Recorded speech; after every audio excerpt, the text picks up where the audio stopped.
Well, hello, studio teacher friends. Christina Whitlock here, coming at you with a surprise bonus episode simply to highlight the details of my annual December Performance Challenge. If you are a longtime listener, you have heard me talk about my December Performance Challenge in previous holiday-related episodes. However, it's come to my attention that perhaps it might be nice to have one single audio destination to hear all the details. My December Performance Challenge is hands down my favorite incentive of the entire year, and the bonus is it's very easy to implement, it is inclusive of any faith traditions, and it's something a lot of my students really love. That's what I call the trifecta, my friends. So I wanted to share this with you in case you have not yet heard about the December Performance Challenge, or if you just needed a reminder that, oh yeah, December is right around the corner. So here's the origin story on the December Performance Challenge. Many years ago, I was looking for a way to help make sure that my students played the piano at some point over winter break. I was trying to incentivize getting to the instrument and playing for someone else. I always tell my students that, especially at holiday time, it is so easy to make other people happy simply by sharing music with them. Like, this is our time to shine, right? So I was hoping to encourage students to perform for as many people as they could. So I printed off a sheet and I asked my students to collect signatures from anyone they played for over winter break. And the person who came back with the most signatures was going to win a prize.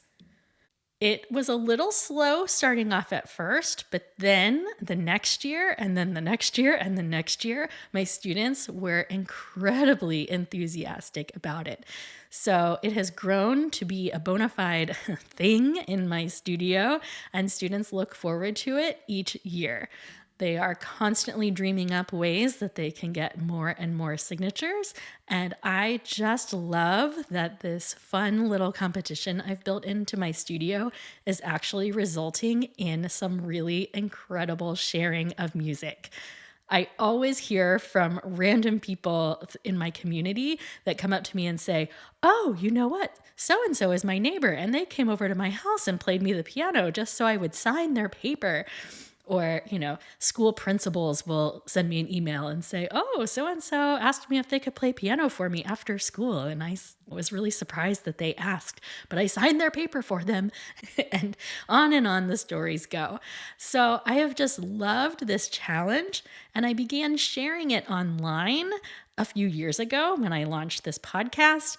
And I have been extra excited about how many of you have been running the December Performance Challenge in your own studios.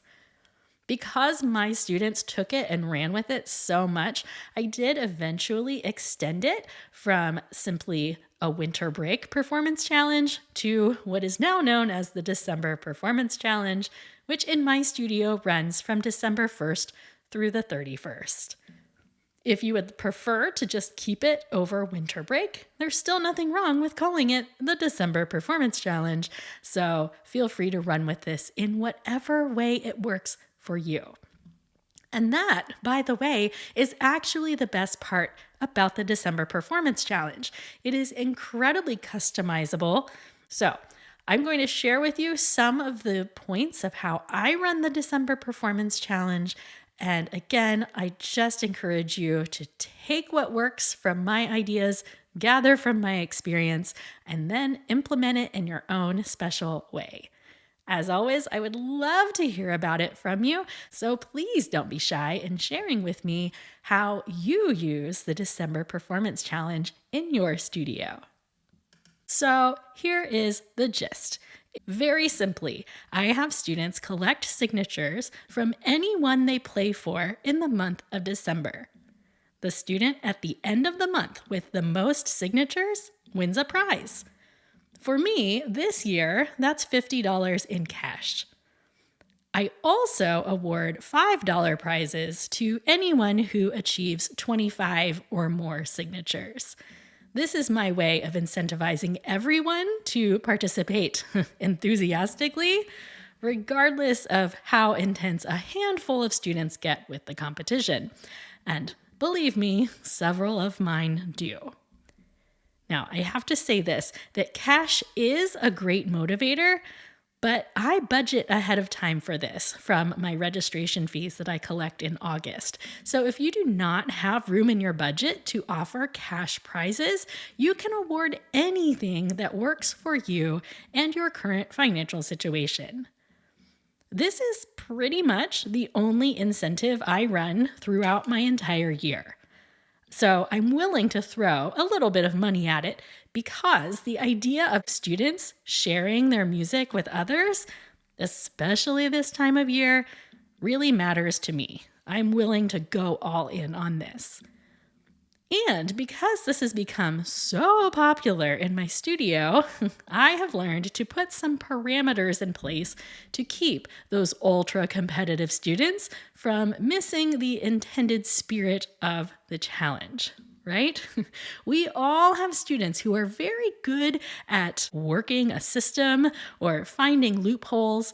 And because I've been doing this for so many years, I'm happy to help you walk through some of these things proactively. So I have what I refer to as the fine print laid out for my students in this challenge. So first of all, the word performance. If students are collecting a signature per performance throughout the month of December, that refers to a full performance of any piece they have played in the last year of study. So that means they have to play a full piece, first of all, and it has to be something that is from our last year of study. Another moment on the fine print is one signature per person. This is very important. I learned this the first year I ran this challenge because I realized that people were asking their mom to sign like 42 times. And that, again, is not the point.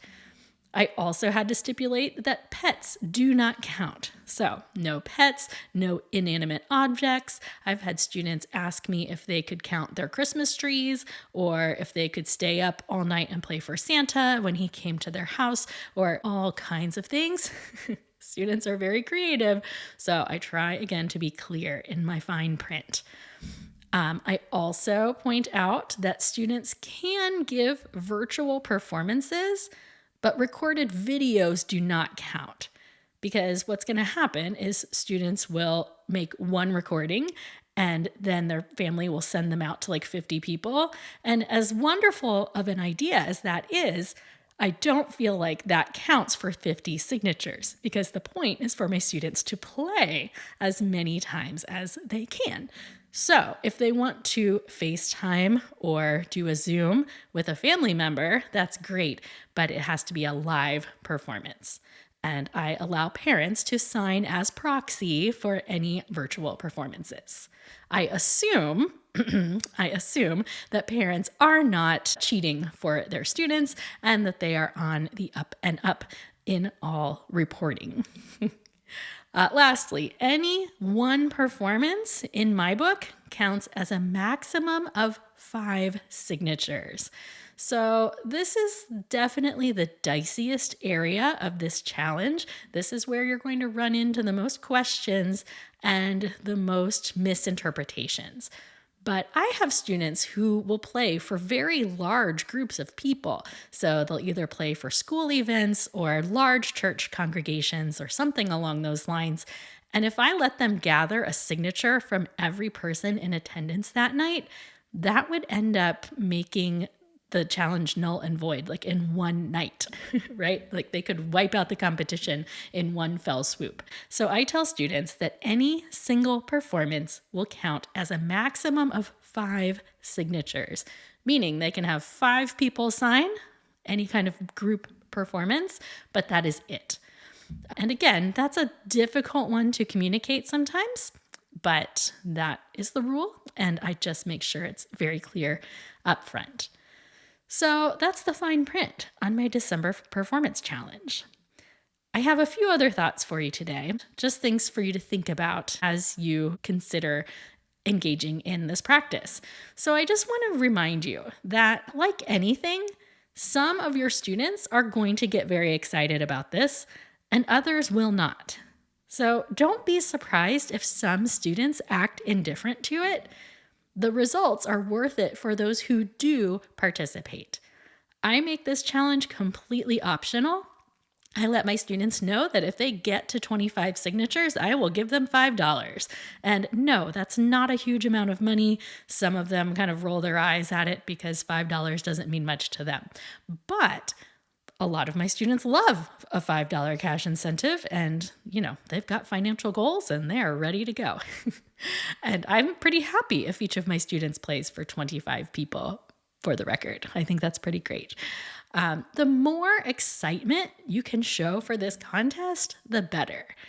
There are years where I've kind of passed it out and then I don't talk about it much over the next few weeks, and the results tend to be a little bit less impressive. So don't expect big results by simply handing out the paper and never mentioning it again, right? Like, offer updates, reminders, and don't forget to communicate with parents about the challenge. After all, some parents are even more competitive than their children. Oh, yes, they are. Enthusiasm from this contest will likely grow year to year. Making this an annual studio event helps you capitalize on the power of anticipation. So that's the December Performance Challenge, my friends. To make this even easier for yourself, I do have a free download on my website that you can print and hand off to your students.